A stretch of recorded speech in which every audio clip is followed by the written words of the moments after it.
अरुणाचल शिव। मेरे शिव चैनल पर आप सबका स्वागत है। सबसे पहले तो आप सभी शिव भक्तों को कोटि कोटि प्रणाम। आप सभी शिव भक्त कैसे हैं?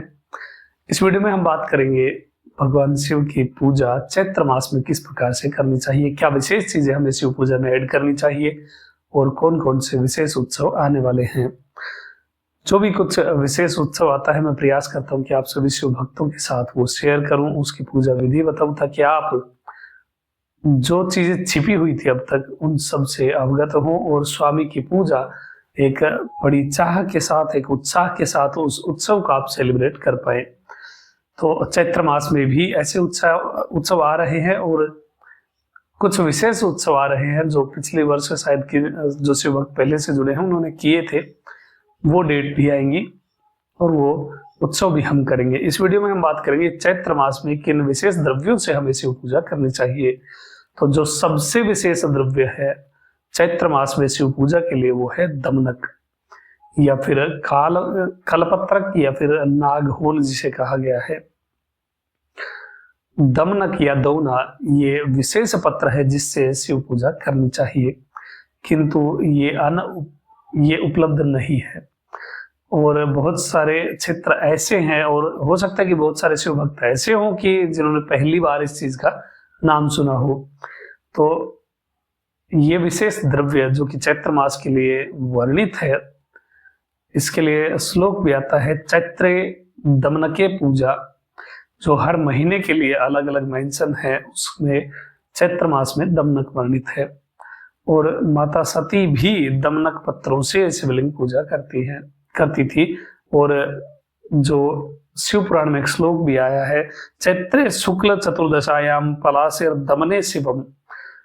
माता सती चैत्र मास के शुक्ल पक्ष की चतुर्दशी को दमनक और पलाश के पुष्पों से शिव पूजा करती थी। दमनक का चैत्र मास में बहुत अधिक महत्व है। बात आती है कि ये आपको मिलेगा कहाँ से। तो एक ही स्थान है जो आप सभी शिव भक्तों के लिए दुर्लभ से दुर्लभ चीजें उपलब्ध कराने के लिए जिसकी शुरुआत हुई है, मेरे शिव.in जो शिव पूजा सामग्री स्टोर है, वहां से आप चैत्र मास के लिए दमनक का चूर्ण, दमनक का जो पाउडर है वो प्राप्त कर सकते हैं। उसे जल में मिला करके आप स्वामी का अभिषेक कर सकते हैं या फिर डायरेक्ट अभिषेक के उपरांत डायरेक्ट वो पाउडर आप लिंगम पर अप्लाई कर सकते हैं। इसके साथ ही जो दूसरा द्रव्य वर्णित हमें मिलता है चैत्र मास में वो है चंदन मिश्रित जल। चंदन को घिस करके, लकड़े वाला जो चंदन होता है उसे घिस करके अच्छी तरह से उस चंदन को निकाल करके पानी में घोल लीजिए और फिर उस चंदन मिश्रित जल से चैत्र मास में स्वामी का अभिषेक करना चाहिए। ये एक और दूसरा द्रव्य हो गया है। तो इन दोनों द्रव्यों से आप शिवलिंग पूजा करें भक्ति पूर्वक। या फिर कोई शिव भक्त ऐसे हैं जिन्हें दमनक या फिर चंदन दोनों ही प्राप्त नहीं हो रहे, तो भक्ति भाव से जो आपके पास उपलब्ध है उससे आप शिव पूजा करिए। निराश या ग्लानि भाव लाने की कोई आवश्यकता एक शिव भक्त को नहीं होती है। जो प्राप्त होता है वो पर्याप्त होता है। मिल जाए तो अच्छी बात है, जो स्वामी के लिए चीजें वर्णित है उससे हम कर पाए तो बहुत अच्छी बात होती है, किंतु नहीं मिल पा रहा है तो कोई बात नहीं है। जो हमारे पास है, जो स्वामी ने उपलब्ध करवाया है, उससे शिव पूजा करेंगे। तो ग्लानि भाव या फिर किसी भी प्रकार का ऐसा उदास भाव एक शिव भक्त के हृदय में कभी भी नहीं होना चाहिए। हाँ, भस्म और रुद्राक्ष तो सदैव एक शिव भक्त को धारण करने ही चाहिए।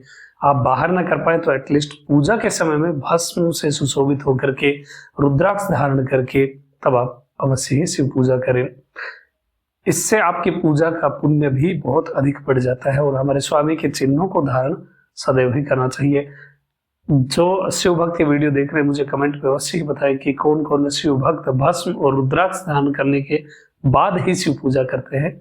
मुझे पता तो चले कितने शिव भक्त ऐसे हैं जो स्वामी के चिन्हों को धारण करके ही शिव पूजा करते हैं।